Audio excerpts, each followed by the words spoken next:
사방공학 일반. 사방, 요 사방이란 말이 한문으로 뭐 모래사자를 쓰는 모래사, 막을방. 근데 한문이 모래사자인데 그 안에 자세히 보면 뭐 돌도 있고 뭐 여러 가지 짬뽕되더라고요, 한문이. 그래서 뭐 돌이나 모래, 토석 등을 막는 사업, 사방사업이 되겠습니다. 사방사업의 정의: 황폐지를 복구하거나 산지의 붕괴, 토석, 나무 등의 유출 또는 모래의 날림 등을 방지 또는 예방하기 위하여 공작물을 설치하거나 식물을 파종, 식재하는 사업 또는 이에 부수되는 경관의 조성이나 수원의 함양을 위한 사업. 크게 이제 사방사업은 세 가지로 구분돼요. 산지 사방사업 밑줄을 쳐주시고, 해안 사방사업 밑줄을 쳐주시고, 야계 사방사업 밑줄을 쳐주십시오. 산에서 뭐 산사태나 토속류, 해안, 바닷가, 야계, 산에 있는 하천, 그 세 가지로 나눠집니다. 그래서 좀 더 뭐 세밀하게 보면 산지 사방사업은 산사태 예방사업, 산사태 복구사업, 산지 보존사업, 산지 복원사업, 이 네 가지가 있습니다. 뭐 굳이 여러분들이 뭐 시험에 안 나오니까 알 필요는 없겠지만, 요 보시면 복구하고 뭐 복원이라는 개념이 있어요. 산지 복구, 산사태 복구, 산지 복원, 예방. 예방은 이제 발생 날 곳을 예측해서 하는 거고, 복구는 발생 난 곳을 복구하는 거고, 복원은 이 산사태가 발생된 곳을 원래 산지 모습으로 하는 게 복원이라고 생각하시면 돼요. 복구는 그냥 하는 거고. 해안 사방은 두 가지가 있습니다. 해안 방제림 조성사업, 나무 심는 거죠. 해송, 방제림을 조성하고, 해안 침식을 방지하는 사방사업. 야계 사방사업은 계류 보전, 계류 복원, 사방댐 설치사업 세 가지가 있습니다. 그래서 밑에 보면 산림청장은 사방사업을 계획적, 체계적으로 추진하기 위해 몇 년? 밑줄을 좀 쳐줘. 다 10년인데 제가 두 가지만 5년이 사방사업 기본 계획하고 간선임도 설치 계획만 5년이라고 했어요. 나머지는 전부 10년. 사방사업의 효과: 재해방지, 수원함양, 생활환경 보전, 대기정화, 기상완화 등등이 있다. 요게 이제 시험에 나옵니다. 필기에서. 직접적인 효과하고 간접적인 효과를 여러분들이 구분하셔야 돼요. 이 직접적인 효과는 아무래도 산에다가 사방사업을 하면 침식이나 토사 유출이 방지되겠죠. 산사태, 산복 붕괴도 방지하고, 홍수나 수원함양 기능이 증가하고, 물매도 완화되겠죠. 계류가 보존되고, 비사 고정. 그러니까 산에다가 여러 가지 뭐 골막이나 흙막이 같은 걸 하면 요런 기능, 또는 뭐 사방댐 같은 거는 하상 물매. 그래서 직접적으로 토사나 토속류 또는 물매가 완화되는 효과가 있습니다. 근데 간접적인 효과는 그렇게 되면 어떻게 돼요? 하천에 있는 공작물 또는 각종 용수 보전, 자연환경의 보전, 경지나 택지 조성, 정책적 시행, 이런 간접적인 효과가 발생하겠습니다. 이거를 좀 구분하시면 되겠습니다. 그 다음에 이제 물의 순환. 여기 보시면 비가 이렇게 내리면 땅 속으로 들어가는 거를 침투라고 해요. 침투에다가 적어 주십시오. 없죠? 침투가 뭐냐면 물이 땅 속으로 들어간다. 그 용어가 침투. 침투한다 이거죠. 땅 속으로 침투. 투수는 뭐냐면 땅 속에서 물이 이동하는 거를 투수라고 해요. 투수. 땅 속에서 물이 이동하는 걸 투수. 그 다음에 침륜이 있어요. 침륜은 땅 속에 이제 지하수가 흐를 거거든요. 그 지하수까지 도달하는 거를 침륜. 요 세 가지 개념이 나오니까 개념만 아시면 되겠어요. 침투는 물이 들어가는 거, 침투. 투수는 땅 속에서 물이 이동하는 거. 침륜은 그 물이 지하수면까지 도달하는 게 침륜. 그리고 여기 뭐 유출량이라는 것은 비가 왔는데 하천이나 강을 통해서 나가버리는 양이 유출량이라고 생각하시면 되고, 수류, 수면에 경사가 있을 때 중력에 의해 물의 입자가 연속적으로 움직이는 상태. 정류, 종류가 뭐 정류, 부정류, 등류, 부등류가 있는데 뭐 시험에 잘 나오지는 않지만, 이제 정류라고 생각하면 유적이나 유속 흐름의 방향이 그냥 변화하지 않는 일반 하천, 졸졸졸 흐르죠. 그 반대가 부정류, 홍수하천. 유속, 유량, 흐름이 막 불규칙하게 하잖아요. 이게 부정류. 또 등류하고 부등류가 나누는데, 이거는 단면이나 유적, 유속, 흐름의 방향이 같은 하천, 또는 부등류는 수류의 단면에 따라 유적, 유속, 흐름의 방향이 변하는 하천. 그러니까 이거는 이 정류 안에서 단면 있죠. 어느 단면, 뭐 여기서부터 여기까지 그 단면에 따라 유적, 유속, 흐름의 방향이 같은 하천을 등류라고 하고, 다르면 부등류를 한다 이겁니다. 전체적으로 정류는 크게 봤을 때 시간에 따라 변해지면 정류고 부정류고, 그렇게 이해하시면 되겠습니다. 그 다음에 저류와 강우 차단. 저류, 물이 존재하는 현상, 물의 양. 강우 차단, 강우를 차단하는 거 수관, 수관이 차단하고, 하층 식생이 차단하고, 임상물 차단하고, 인분에 의해서 강우가 차단되겠습니다. 네, 넘어가시고. 그 다음 유속, 유속은 1초 동안에 몇 미터 가냐.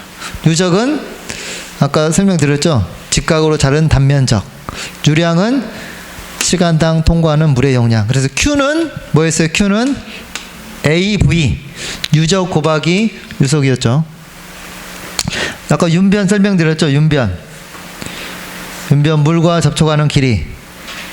그 다음에 경심은 유적을 윤변으로 나눈 것. 네, 요 개념 치고.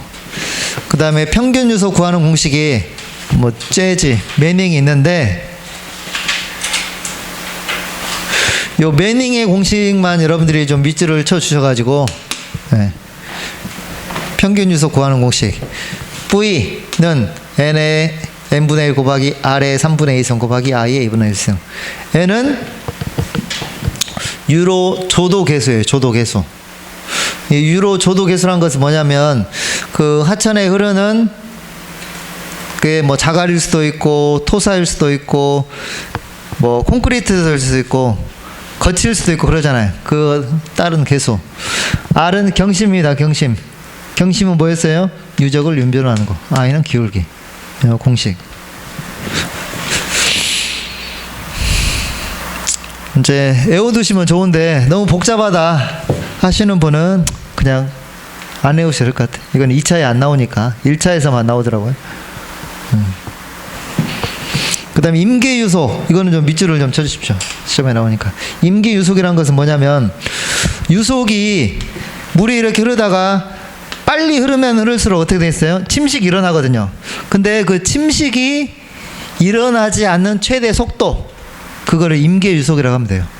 물이 이렇게 흐르다가 침식이 일어나지 않는 최대의 속도, 그게 임계유속. 그걸 이제 바꿔 말하면 충류에서 난류로 변화할 때 유속. 그러니까 충류라고 하는 것은 침식이 일어나지 않는 하천. 난류, 뭐 어지러울 난자를 써가지고 이렇게 침식이 일어나는 하천. 그때 변화할 때 유속, 즉 계상에서 침식을 일으키지 않는 경우의 최대 유속을 임계유속이라고 한다. 이거와 관련돼서 뒤에 보면 이제 보정기울기라고 있어요. 보정기울기. 보정기울기도 같이 적어주시면 좋을 것 같은데, 이 보정기울기는 뭐냐면, 이 기울기가 요 정도 됐다가 기울기가 세면 셀수록 침식이 일어날 거예요. 그래서 침식을 일으키지 않는 최대의 기울기를 보정기울기라 해요. 보정기울기. 속도로 하면 임계유속이고, 기울기로 하면 보정기울기. 침식을 발생하지 않는 최대 기울기가 보정기울기다. 이것까지 같이 연계해서 외워두시면 되겠습니다. 이 시우량법은 10분 쉬었다 해야 되겠네요. 시간이 10분 쉬었다가 이어서 할 수 있도록 하겠습니다.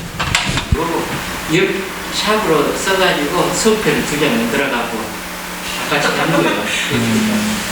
그러니까 그것도 괜찮겠네요, 진짜로. 그래 이제 보고 싶을 때 제가 2사람이 다 있어요. 그러면 시험지를 이렇게 안에 넣어놓고 이렇게 하다가 이렇게 하다가 시험지 보는 척 하면서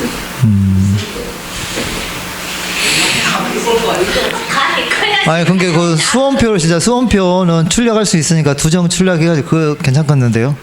원장님 네. 알고 계셔요. 예. 뽑혀는 내가 예. 그러니까 근데 제일 앞좌석에 하면 좀 한데 좀 뒷좌석에 있으면 좋아요, 진짜. 자리가. 요즘 사람이 뒤에서 보고 있거든요. 앞뒤에서 보고. 아니 그래도 앞에 있는 것보다. 예.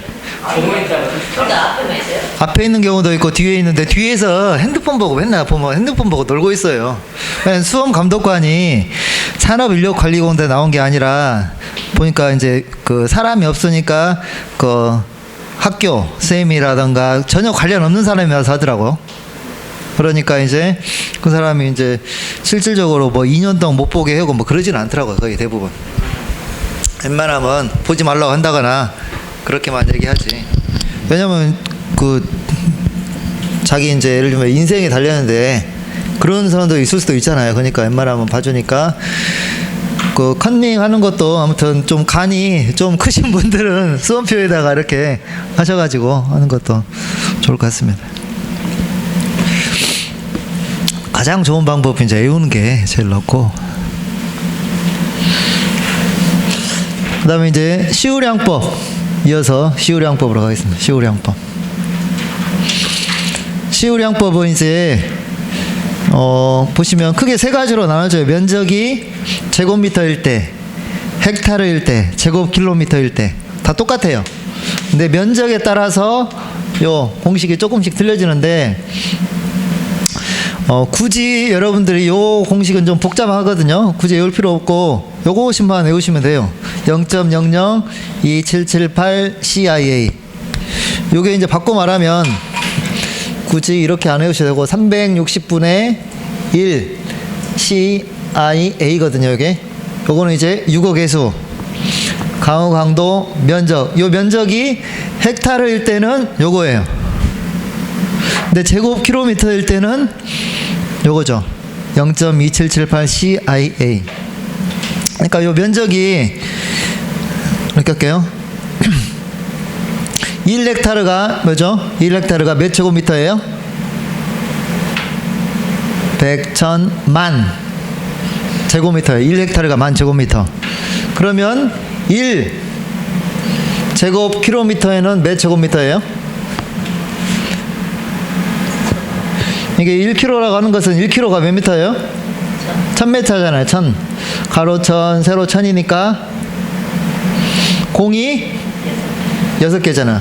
하나, 둘, 셋, 넷, 다섯, 여섯 제곱미터. 1제곱킬로미터는 1, 10, 100, 1000만, 10만, 100만 제곱미터.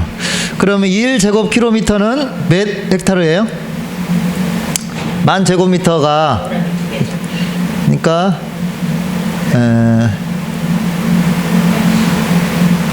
100인가요? 100 헥타르. 100헥타르잖아요. 그러니까 여기서 이제 0만 2개 들어간 거예요. 요 개념이거든요. 그래서 아무튼 공식은 360분의 1 CIA 이렇게 외우셔도 되고, 요 1을 360으로 나누면 0.0027778이거든요. CIA. 요 C가 유거계수, 강우강도, 면적. 그러니까 여기서 예를 들면 문제에서 제곱미터로 알려줄 수가 있어요. 제곱미터. 그럼 제곱미터도 뭘로 바꾸시면 돼요? 헥타르로 바꾸셔가지고 이렇게 계산하시면 돼요. 제곱미터로 알려주면 없는데 제곱미터를 헥타르로 바꿔가지고 이렇게 하시면 됩니다. 요거는 이제 한번 여러분들이 계산 문제로 풀어보시면 돼요. 이제 요거는 시험에 잘 나오니까 꼭 외워주셔야 돼요. 2차에서도 많이 나오고 1차에서도 나오니까 꼭 외워주시고, 이거를 이제 합리식이라고 해요. 합리식법. 좀 합리식법이란 그냥 쉽게 합리적으로 편하게 계시는다 이 말이거든요. 합리식법. 그래서 살림의 물수지 계산. 강우량은 아로, 증발량, 이, 증산량, T, 유출량. 요 세 가지 밑줄을 좀 쳐주십시오.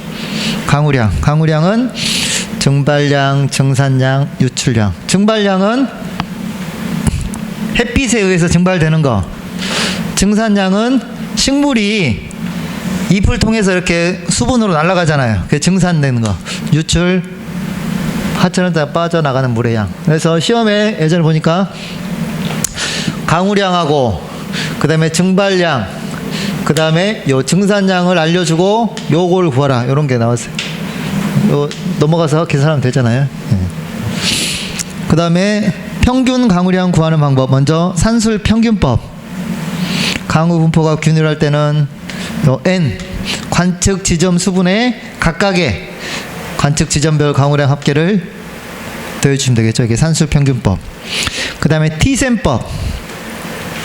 밑줄을 좀 쳐주십시오. 강우 분포가 불균일할 때 밑줄을 쳐주시고, 이거는 강우 분포가 지역마다 틀리기 때문에 그 지역의 면적을 알아야 되고, 면적분의 그 면적에다가 강우량, A2의 면적 강우량, 이게 더하는 게 T셈법. 불규칙할 때 사용하는 거. 뭐 계산 문제로는 뭐 나오진 않은 것 같아요, 지금까지. 그냥 불균일할 때 사용하는 게 T셈법이고, 균일할 때는 산술평균법. 둥근선법은 이렇게 같은 지역으로 내린 것을 이제 둥근선 같이 표현한 게 둥근선법이 되겠습니다. 세 가지. 뭐가 있어요? 산술평균법, T셈법, 둥근선법. 제목에다가만 밑줄을 쳐주시면 되겠습니다. 그 다음에 침식의 종류. 먼저 수식. 물에 의한 침식인데, 수식의 종류가 이제 시험에 자주 나오더라고요, 필기에서는. 밑줄을 좀 쳐주십시오. 우수 침식, 하천 침식, 지중 침식, 바다 침식. 시험 문제는 수식의 종류가 아닌 것은 해서 나와요. 그래서 이것도 이제 굳이 올려가지 마시고, 이 우수 침식은 빗물 침식이거든요. 비가 오면 어디로 가요? 하천으로 가서 땅속으로 들어가서 결국은 어디로 가요? 바다로 가잖아요. 그런 식으로 외우시면 돼요. 우수, 하천, 지중, 바다 침식. 그다음 중력 침식은 붕괴형 침식, 지활형 침식, 유동형, 사태형 침식.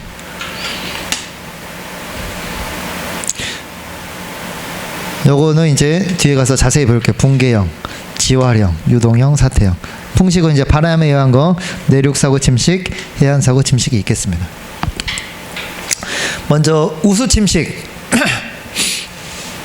이 우수 침식의 종류는 이거죠. 이제 우수 침식, 빗방울 침식의 종류가 있는데 크게 네 가지로 나눠집니다. 네 가지. 요것도 시험에 잘 나오니까 별표를 해주시고 2차에서 잘 나와요. 먼저 요거는 이제 우격 침식으로 많이 나오거든요. 우격 침식에다 밑줄을 쳐주시고, 그 다음에 면상 침식, 누구 침식, 구곡 침식, 요 네 가지로 구분이 됩니다. 밑줄을 좀 쳐주십시오. 먼저 우격 침식이라는 것은 뭐냐면, 빗방울이 떨어지면서 그 토양 안에 있는 어때요? 흙이 튀기겠죠. 그 침식을 말한 거예요. 빗방울이 땅 표면에 토양 입자를 타격하여 분산 및 비산시키는 침식. 가장 초기 단계.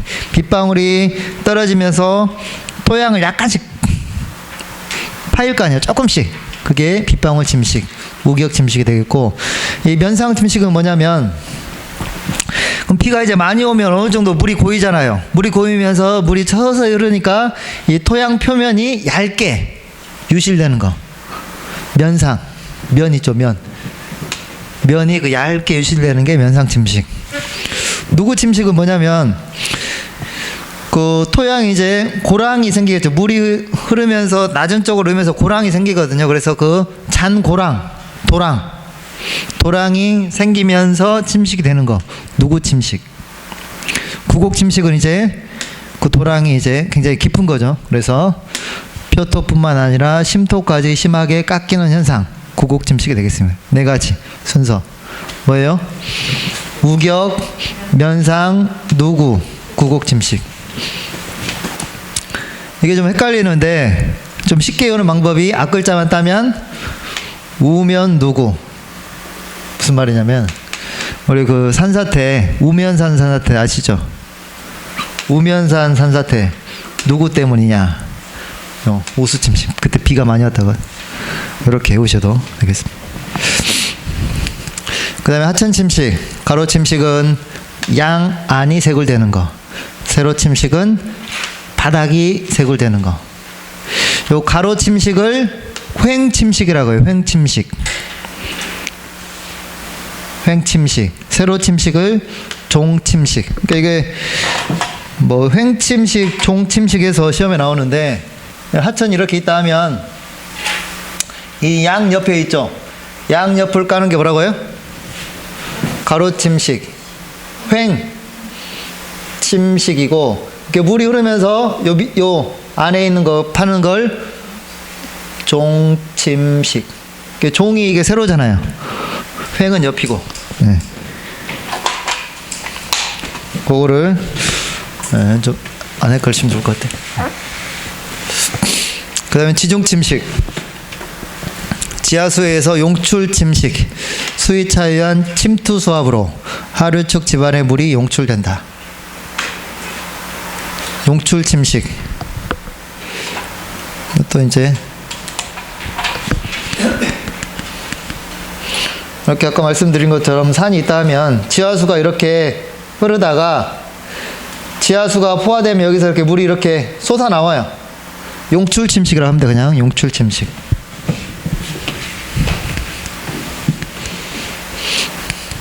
그 다음에 지중세굴. 지하수가 땅속 흐르면서 그 땅속 안에 있는 흙을 침식시키는데 이거를 지중세굴이라 하고, 같이 물의 통로를 만들고 그곳으로부터 내부 흙이 세굴되어 파이프 모양으로 구멍이 뚫리면 그 구멍에 따라 흐름이 강해져 점차 구멍을 크게 만들어 간다. 지중세굴. 뭐 파이핑이라고 해요. 같은 말로. 그러니까 지하수가 흐르는데 그곳에 침식이 되니까 그것을 파이핑 현상, 지중세굴이라고 한다. 이렇게만 알고 넘어가셔도 되겠습니다. 그 다음 먼저 침식 붕괴 위험. 붕괴형 침식. 이 붕괴형 침식은 급경사지 또는 산 비탈에 깊은 토층이 강우 때문에 물로 포화되어 응집력을 잃어 무너져 내린다. 크게 네 가지가 있습니다. 산사태, 산붕, 북락, 포락. 요 네 가지 밑줄을 좀 쳐주세요. 이게 붕괴형 침식. 이게 붕괴형 침식은 뭐냐면 원인이 비가 많이 오면 어떻게 돼요? 흙이 물을 머금고 있다가 더 많이 오면 이렇게 무너져 내리잖아요. 그게 붕괴형 침식이라 생각하시면 돼요. 먼저 산사태. 산사태는 호우로 산정이라는 산 꼭대기 있죠. 산 꼭대기 가까운 부분에서 흙이 내려져 오는 거 산사태라고 합니다. 일반적으로. 그 다음에 산붕은 산사태와 같은 원인으로 발생되나 그 규모가 작고 산허리 이하에서 발생하는 게 산붕이라고 해요. 산사태보다 규모가 작고 산허리 이하인 산록부에서 발생되는 게 산붕. 북락은 그 흙이 무너져 내리다가 멈춘 거. 이거는 이제 저희 사진을 넣어놔야 되겠는데, 이렇게 예를 들면 흙이 이렇게 무너져 내려오다가 멈춰버린 게 있어. 이렇게. 그럼 이렇게 멈추니까 주름이 좀 생기거든요. 요거를 북락이라 생각하시면 돼요. 그러니까 경사가 너무 급하지 않거나 아니면 그 흙의 양이 많지 않아서 무너져 내리다가 멈추는 거. 그래서 주름이 생긴 거를 북락이라 생각하시면 되고, 이 포락이라고 하는 것은 그 비탈면 제일 하단부에, 굳이 이제 사진을 넣어보자면 이렇게 비탈면 제일 하단부에 계속해서 이렇게 물이 흐르니까 어디가 깎겠어요? 여기가 깎겠죠. 여기 보면 이렇게 그러니까 이게 깎이겠죠. 깎이면 이제 위에서 흙이 내려오겠죠. 이거를 포락이라 하시면 돼요. 비탈면 끝을 흐르는 개천의 가로 침식에 의해 무너지는 침식. 포락. 네 가지. 그래서 붕괴형 침식은 네 가지가 있다. 산사태, 산붕, 북락, 포락. 정리하면 산사태는 이게 원인은 무조건 강우입니다. 강우. 비에 의해서 산 꼭대기에서 무너지는 게 산사태. 산붕은 산 허리 이하인 산록부, 풍락은 무너져 내리다가 주름, 포락은 하천에 의해서 아래가 깎이니까 무너져 내리는 거, 포락. 이 네 가지 정리해 주면 되겠어요. 그 다음에 지화령 침식. 이 지화령 침식은 원인이 뭐냐면 지하수예요. 지하수에다가 밑으로 좀 쳐. 지하수. 그래서 굳이 그림을 그려본다 하면 이렇게 산이 이렇게 있다 하면 지하수가 이렇게 흐른다 해요. 그럼 지하수가 이렇게 흐르니까 계속 이 부분이 침식이 됩니다. 침식이 되면서 이 산 전체가 서서히 미끄러지면서 앞으로 이동하는 거, 지화령 침식이라고 해요.